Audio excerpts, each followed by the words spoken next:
তিনি উপস্থিত হয়েছেন। এখন তো বোঝা মুশকিল, তদন্ত চলছে, দেখা যাক আমরা কি করতে। তো কি হতে পারে স্যার? মেয়ে হতে পারে, কিছু জানা গেছে? আইডেন্টিফাই হয়নি বলতে। এটা কি মহিলার দেখো? সেটাও এখন কনফার্ম নয়, আমরা পাঠিয়েছি হসপিটালে। স্থানীয় কেউ কি হতে পারে স্যার?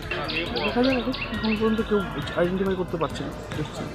এক মহিলা, অজ্ঞাত পরিচয় মহিলা, ওর প্রায় গোটা দেহই পুড়ে গেছে, শুধু পা দেখা যাচ্ছিল, বাকি শরীর চেনা যাচ্ছে না। তো এটা অভাবনীয় ব্যাপার। আগে আমরা ওই সিআইডি, ক্রাইম সিন এগুলোতে দেখতাম, এখন বাড়ির গড়াতে দেখছি।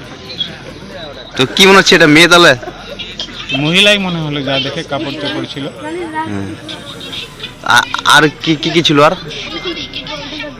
আর পাশে এই যে খড় দেখতে পাচ্ছেন, এই খড় দিয়ে পুরানো হয়েছে।